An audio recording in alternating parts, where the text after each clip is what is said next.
Ana de Armas and Chris Evans made a bold prediction for the next actor to play James Bond. Ana de Armas and Chris Evans have previously worked together with former James Bond, Daniel Craig. Chris Evans and Ana de Armas have made a total of 3 movies together: Knives Out, 2019, The Gray Man, 2022, and Ghosted, 2023. The two have developed a solid friendship, with the blonde actress revealing that the MCU star actually got her to join their latest film. "He was the one who invited me to this film," she recently stated. "So, if he keeps calling me, I'll keep accepting it." Unfortunately, critics called their project the worst movie of the year. It has a mere 29% rating on Rotten Tomatoes. "It feels like ChatGPT wrote The Daily Beast, and the fact that it didn't is all the more damning for those who did."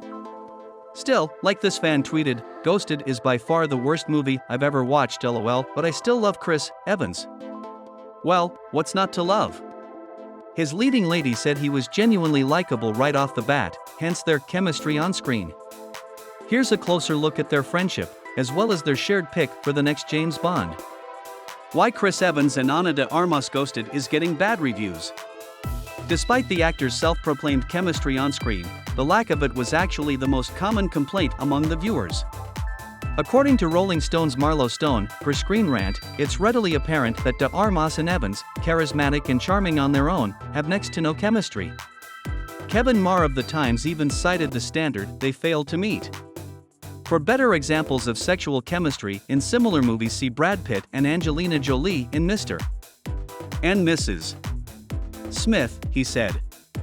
Another thing, as Stone pointed out, is that every line delivery is so stilted it's as though they're being read off cue cards, a la SNL. Deep Focus Review also weighed in on the script, saying it's the kind of empty Hollywood product that makes you wonder whether screenwriters are already using artificial intelligence to write their scripts. Yikes. It didn't help that the romantic comedy didn't live up to its genre. Although Oscars Central's Nicole Ackman acknowledged that it's a combination romantic comedy and action film, he said that it's just unfortunate that it's not particularly good at being either one. Chris Evans and Ana de Armas on working together in 3 films. During the premiere of Ghosted, de Armas told The Hollywood Reporter that she and Evans hit it off the first time they worked together. "We genuinely liked each other and we're just very easygoing people, both of us, and we're just very transparent," she said of their relationship. She also noted that it's not a high-maintenance friendship. "It's not a relationship that you have to work hard to maintain," she explained. "The friendship is there.